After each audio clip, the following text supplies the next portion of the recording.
love, respect, honor. yes. Welcome to the We Fly podcast brought to us by Kuumba Lynx. Yeah. We did it. We're here. This is our pilot, our first episode. It's our first time.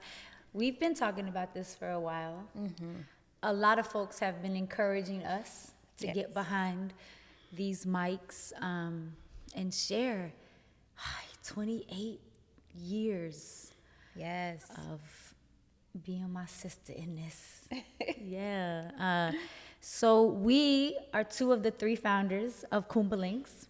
Absolutely.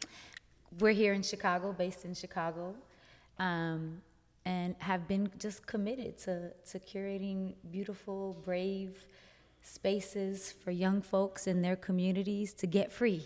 Yes, and being one of the two founders, I am Jaquanda, and I am really honored to be here with my sis. Being that I was here in the inception and just, growing and gathering and learning through my experience as a teaching artist, as a mother, as a beautiful spirit showing up the best that I can to this world. I am always honored and blessed and reminded by my sister here, who always says and reminds me that that there's a thing in the Muslim tradition or story around how we sat together as souls before we entered this planet, and when you sit together with those souls before you go into the journey, you end up in that journey on earth with those people. And I truly believe in that. I think that this is my soul sister, that we definitely have been together since before our physical existence here. So I'm really grateful for this journey as an artist, as a mom, as a healer, to walk that with you. Same. In Islam, we're taught also like the company that you keep, right? Because the souls that are around you, in this life, that's who you're gonna end up with in paradise. So make sure it's the ones that you want to spend eternity with. So.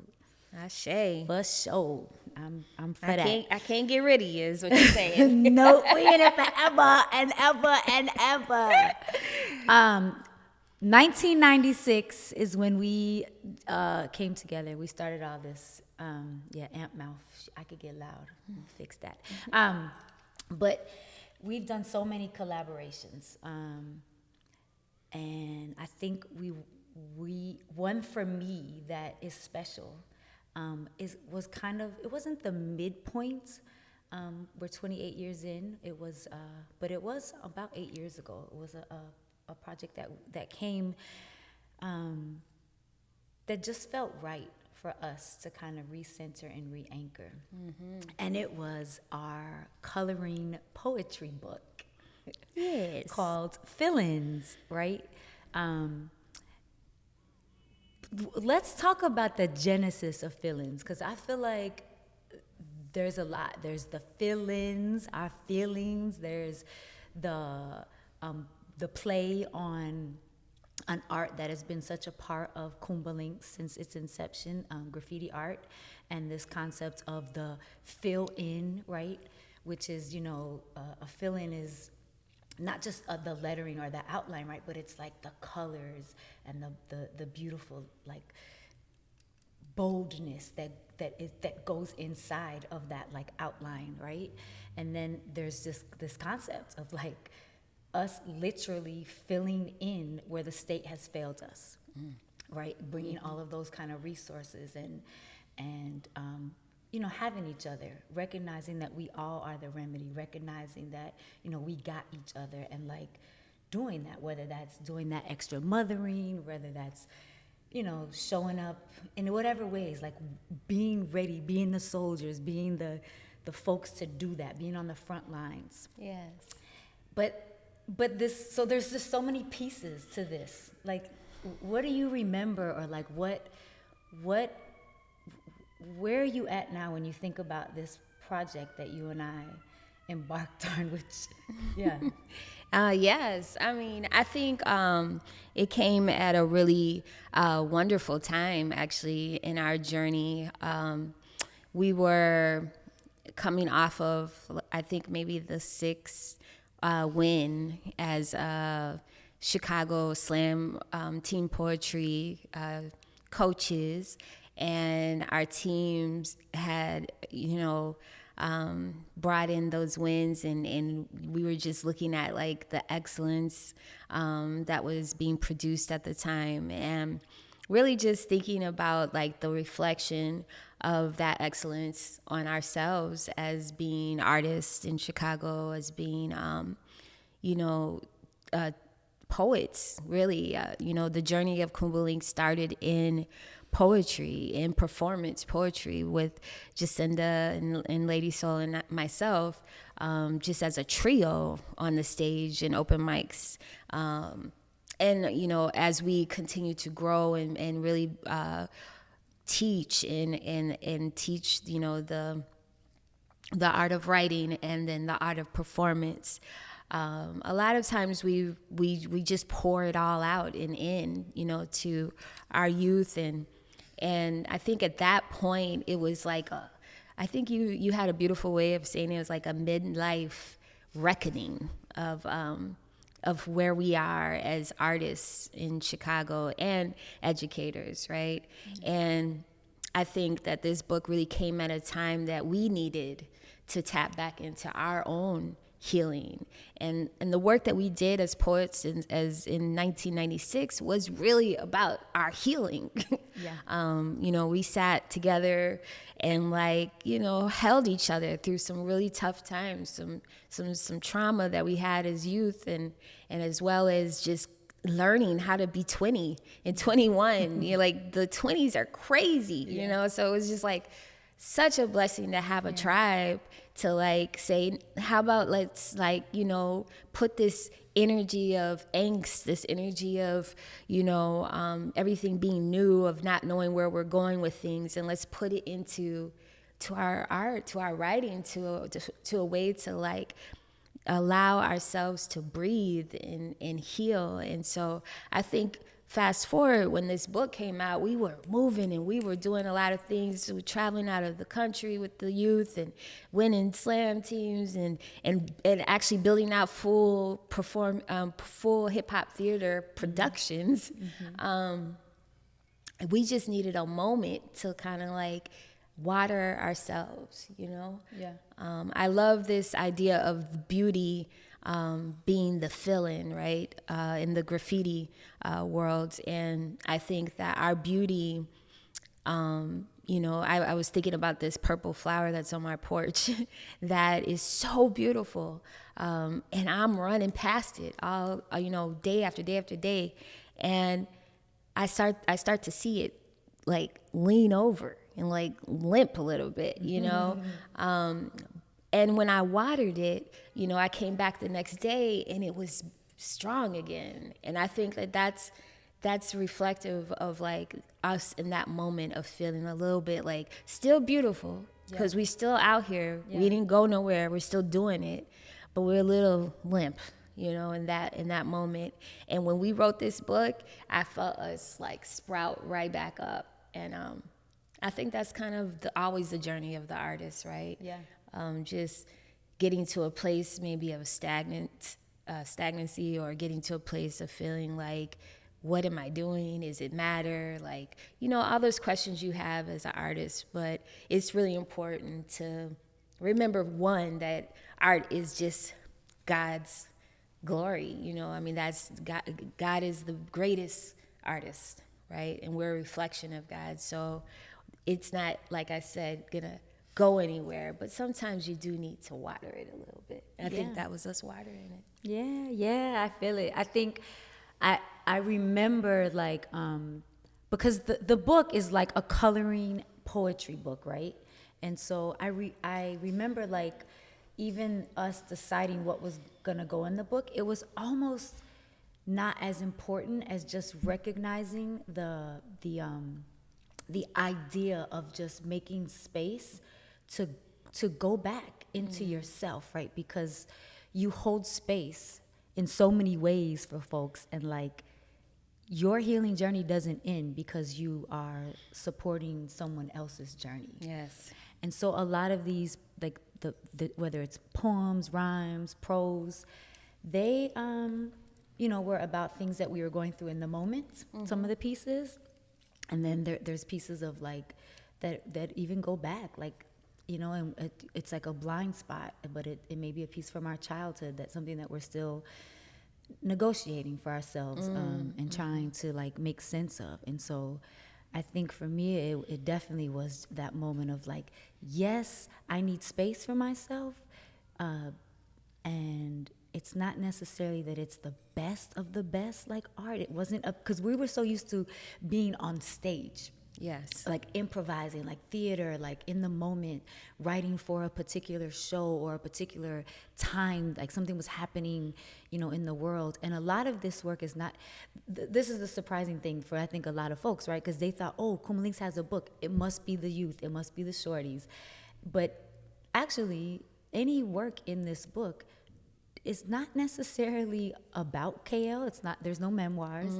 There's not really even much mention of KL. It really is just some of like our personal like journaling and thoughts.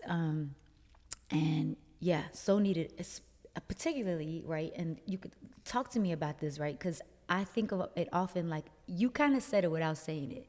We were doing so many things, right? Producing Hip Hop Theater Fest, coaching these teams of young poets. And it's like, you think, oh, you hear all the time like this concept of like self-care. Yes. And what do we think that is, right?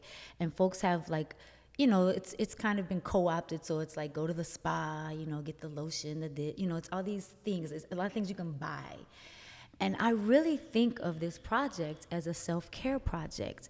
And it's so funny because it doesn't mean that it was less work or that there was some kind of pause or pacing around it, but that it literally was just a moment, like you said, for a little, to like just shift and approach things a little bit differently. Yeah. We worked with a lot of people though. Oh, in the spirit of KL, because yes. Kuumba Lynx loves to collaborate and collectively do something. Yes, which means, as you know, like that's a beautiful thing, because that's us challenging like the dominant culture, right? Right. But with that comes like, you got to make a lot of space for a lot of people. Like, right. Talk about like, what do you remember about that, or like just. Yeah, it's happening. Even that decision. Yeah, I know, definitely. I mean, I think, like you said, in the spirit of KL, we are a collective of artists, right? And so when it came down to this book, Jacinda and I could have easily have been like, it's just on you and I. This is our moment to just have our own thing, right? But I don't know if we really function like that. So we definitely wanted to bring in our crew, and but we were intentional about reaching out to femmes who are out here, who share the same lens as us, like Monica Trinidad, and definitely being that we were building off the idea of feelings, which is a graffiti style. We definitely wanted to bring in some of our B girls, right? So the cover is done by Steph Skills from X-Men Crew, who is also one of the founding moms of KL. She was our first DJ on the scene, as well as we had Belle and Beloved. Yeah. Who hooked us with some dope tags in the book. And the illustrations, to go back to Monica Trinidad, is kind of build off of work that we saw her already putting out there. Yeah. She had a whole collection of black and whites, and we were like, wow, like what if we link, and like she created the actual coloring pages. And her style also, you know, comes from the work that she's doing out here, organizing. So I definitely think that that it was intentional to also bring in my sister, Jay Karma, who's a writer, who's also an MC. She helped with editing. And then we also worked with BIPOC layout sister. Graphic designer. Yeah, graphic designer. So like it was, everything was very Wait, intentional. you forgot one that's so, I think is so dope, Yeah. like, that we're talking about it. Yeah. Because she just ran for president, right? Period. Claudia. So Yes. So that definitely. was that. Yeah, that I feel so honored that when I open this book and I'm like, yes, that's what I, you know. Obviously in Chicago, Illinois, we weren't able to vote in that way, but yeah, great folks. I want to, if you don't mind, just because we're trying to keep our kind of conversation short, like, do you have a piece in here that like that's still resonating with you? Like, Yeah. I've been looking at it and just thinking, Yeah. tag, some of this is still relevant, and like it's still a heart, it's still a piece of my heart. For sure. I definitely have a piece that resonates. A couple of pieces actually that are really still resonating, but one of the pieces is called Black Girl Rock. And I think this piece really, I love this piece because it really talks about just holding our Black girls, and in all of the ways that we need to hold them in this world that, you know, doesn't. And so just putting, you know, joy and confidence into our young Black women, and letting them know like how, you know, the kind of rock that they really are is like, you know, it's diamond, it's you know, opal, it's something that has been here since the beginning of the time and continues to shine. And so I think that piece specifically, you know, hits because I have a beautiful daughter. She inspired me to write that piece, Yaya. And now I'm so blessed to have a beautiful granddaughter, and Z. And I just really want to be able to continue to show up for my girls like this, you know. And so I love that piece for sure. Yeah. How about you? Yeah, I think there's a few in there. I wish that I want to hold that book instead of having it sitting up here. But yeah, I think, I don't know what page it's on, but one that is like sitting with me is Vic Mensa had a song at the time that was called Fuck 12. And I think my youngest son, he was born in 2005. The book came out in 2017. He was like 10, right? Maybe it was like 10 when that piece was written. And I remember, like, I let him listen to it. You know, I mean, the timing that it came out, like, just the climate. Yes. Was without apology. Like, I was like, yeah, we playing that song. And so that piece, though, I just think about that now, you know, raising 3 sons, and just, you know, watching his development and his own sort of like understanding and navigating of all of the identities that make up who he is. That piece for me is, I think it's so relevant because so the piece, if you know, is about like why, I think the piece is entitled "Why I Will Let My Son Listen to Fuck 12." Yes.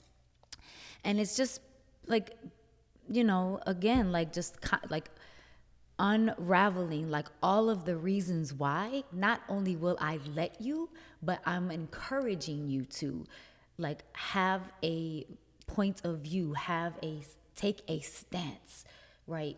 Fight dominant culture, question dominant culture, interrogate who you are and how you are presented in this world, and challenge that. Yeah.